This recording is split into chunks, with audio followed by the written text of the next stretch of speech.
So after a year and a half of flying as Emirates cabin crew, I finally got the famous London Heathrow layover. You may not know this, but London is one, if not our most common routes we fly to with Emirates, and probably one of the most hated by all Emirates cabin crew. Apart from the UK crew who get to go home, so it's actually worth their time to endure the hecticness. But I was so excited for this layover because it was my first time ever to the UK. I had some big plans for London, which is why my bags are literally packed to the brim. I wanted to do all the tourist nonsense I could fit in within the 24 hours I was there. It's also currently freezing in London, which makes it hard to have any space left after packing winter clothing. And something else you guys may not know is, as Emirates cabin crew, if you fly to any coat, which is something provided by Emirates when we do get our uniform.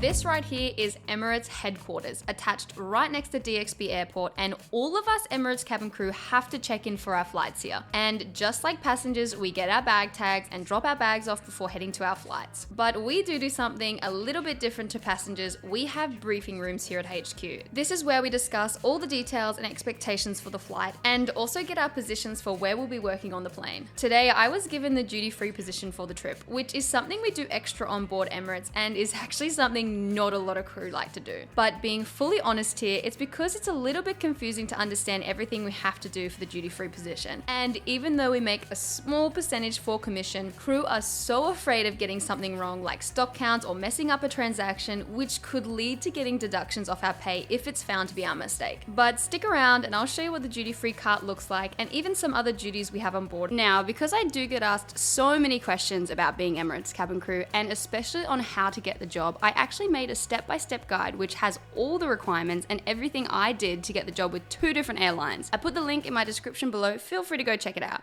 First thing we have to do on board is our checks, which includes our jump seat, so checking the interphone works, our seat folds and the seat belts click together, and that the doors look all good. I also have to check the lift as it's in my area for my position, and of course we only have this on the A380. I then check my duty-free cart, which is always something I move to a stowage near my jump seat so it's in my area for the whole flight. I log in, I check the card machines, and I actually do the stock count now, which is a lengthy process you probably don't want to see. Now, I know the Emirates uniform is adored by you guys, but I swear the quality is questionable. The amount of times I've had to fix my buttons, and not just me, all Emirates cabin crew struggle with this. So here I am with my cute little sewing kit, which I always have in my Emirates handbag. And yes, you might have noticed I had to move to the toilet because we started boarding.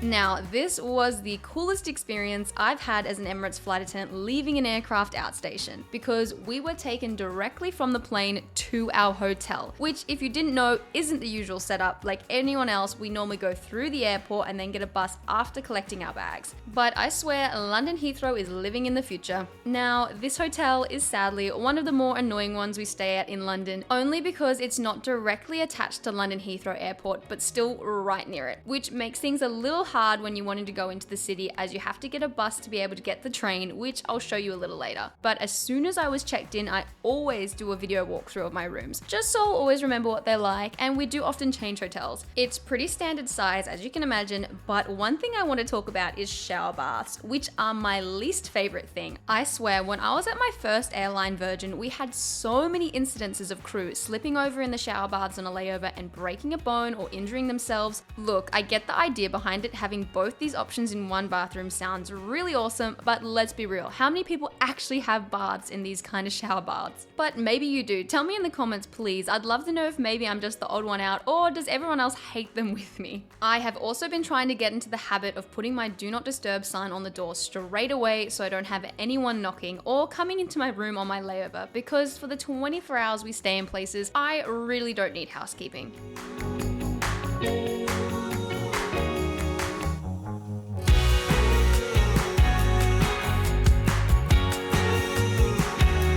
Now, when I I got to unpacking my food, I checked for a fridge and was so disappointed when there wasn't one. I'm sure there's not a lot of you that use fridges in hotels, but as crew and someone that likes to pack their food for all their layovers and flights, having a fridge in the hotel room is super important. So I called reception and they told me I could store my food in the restaurant instead, which I swear anywhere else is not normally allowed to store outside food in restaurants. So it was a little weird. And as crew, usually if there isn't a fridge in the room, they have a specific crew room for us to use that does have one. But to be honest, I don't know what I would have done if they didn't have anywhere for me to store my food. So even though it was a little annoying, at least they had somewhere.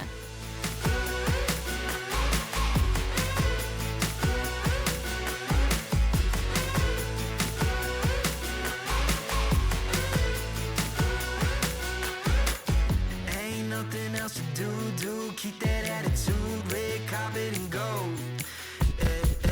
Boombox bumping old school, playing by your own rules, ready to roll. Better listen up, we about to make it happen. So hot, we burn it up. We just can't get enough. Get down now, have some fun, 'cause we about to make it, we about to make it happen.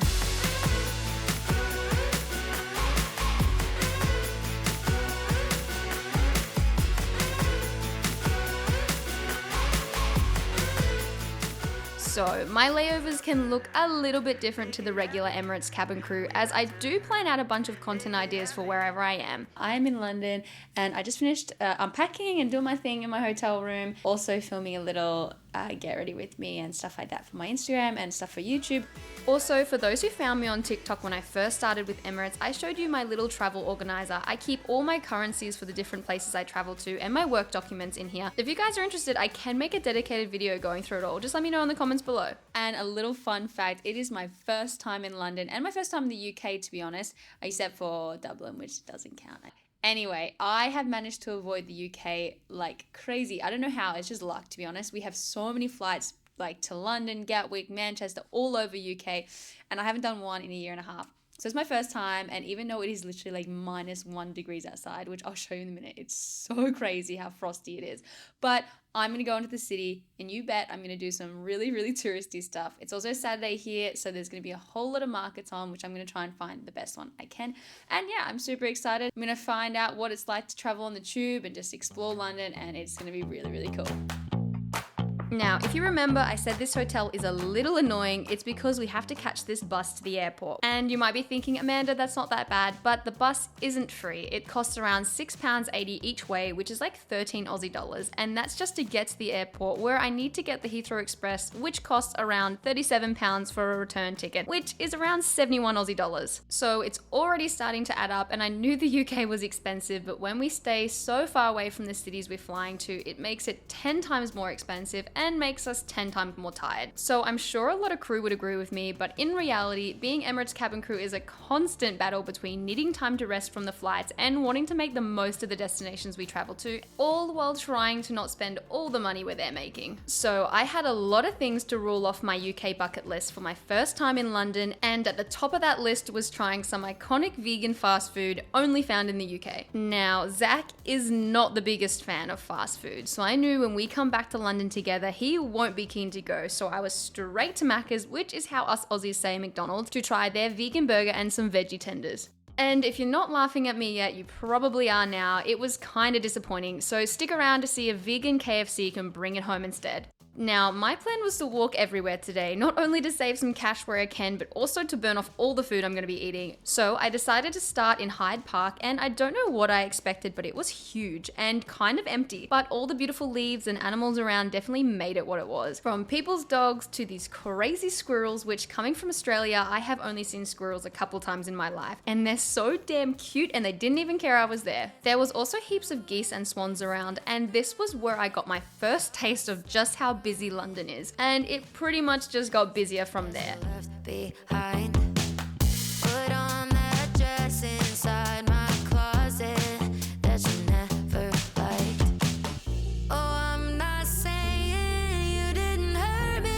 My next stop was Kensington Palace, and I had always dreamed to see the Queen, but I just never got to London in time. It was crazy finally standing in front of the palace, knowing she had been in there for so long, and it was a tad sad, but the guards doing their walk cheered me up, and I just couldn't believe I was finally here. And even though it was ridiculously busy, it was still beautiful.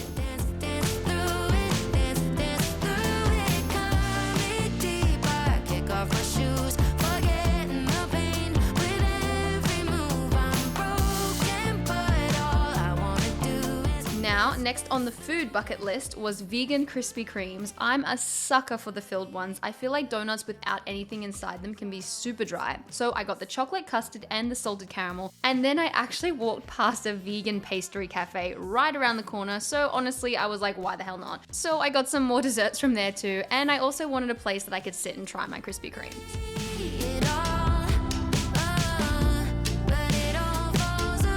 Okay, you gotta trust me here. My layovers usually aren't this food filled at all. But being my first time in the UK, I knew there was so many vegan options everywhere, so I just went a little crazy. Now, I did not need any more sweets, but the line here was huge for these hot chocolates, so they must have been unreal, and I'm not surprised they had some bangin' vegan options. When I am out traveling, I always try to get my postcard and pin as early as I can, otherwise I end up forgetting or things shut and then I remember and it's too late. The other thing I was planning to do on my layover is explore some markets, but it was insane. There were markets, but you literally couldn't even see them because of how many people there were. I tried to get into this one and I was like, what am I doing? This is not enjoyable, so it was a big fat no from me. I think I'm just gonna leave the markets to the places like Germany and Austria. Now, the other thing I wanted to do on my layover is go to the famous London Eye. I hadn't pre-booked anything and it was literally sunset time, so I was a little worried I wasn't going to be able to get tickets. But I walked up, bought a ticket, and the line actually moved so quickly. I think I barely waited 10 minutes to get on. And that's even including going through security and one of those touristy green screen photo setups. Now, I'd already spent a fair bit of money today on all the food and transportation, and the London Eye did cost me £42, which is around 80 Aussie dollars, but this was by far the best purchase of the day. I also knew Zach and I wouldn't have much time to do these kinds of touristy things like the London Eye when we are traveling full time together, so this was my one chance and I'm so glad I did it. The views of the city were incredible. I feel like I actually got to experience London and kind of know where things are. And surprisingly, right now felt like the least crowded place I had been all day.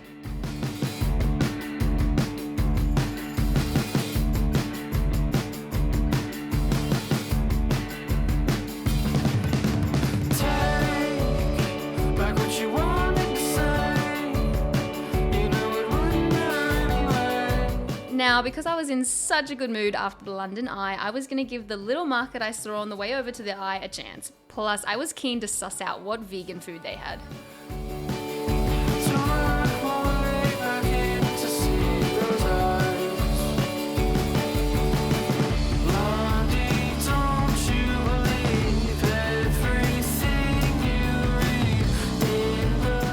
Now, I ended up getting a hot dog, which was ridiculously overpriced, as you would have imagined, and it started getting pretty late, so I needed to find my way back to the airport.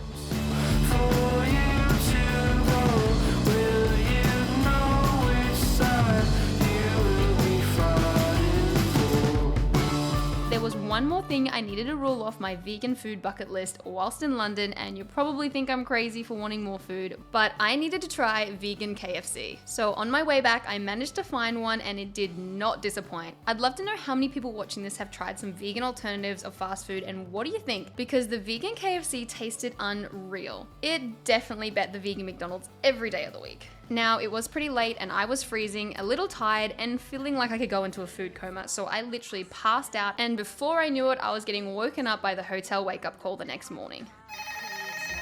When life hit me apart, I went faster, farther. I just gotta remember I was made for this.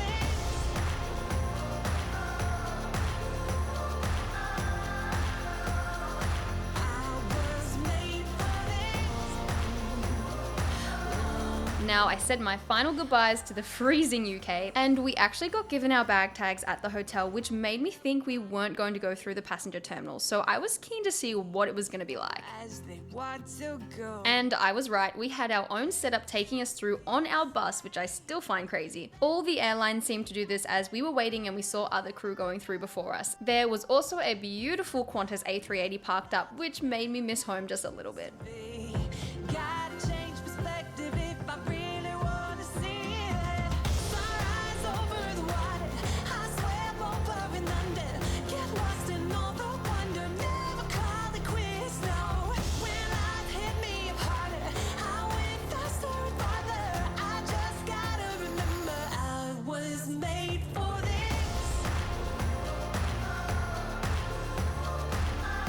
Now, as Emirates cabin crew, there are two main things we have to do before we can go home when we land back into Dubai. And that is collect all the blankets in these blanket bags, used and unused, and then collect all the used headphones, which can sometimes be so awkward getting them out of these seat pockets. I swear I've broken so many. And then we have to put them into these green headphone bags, which Emirates clean, repack, and reuse. Thought I knew it changing like the seas. Yeah.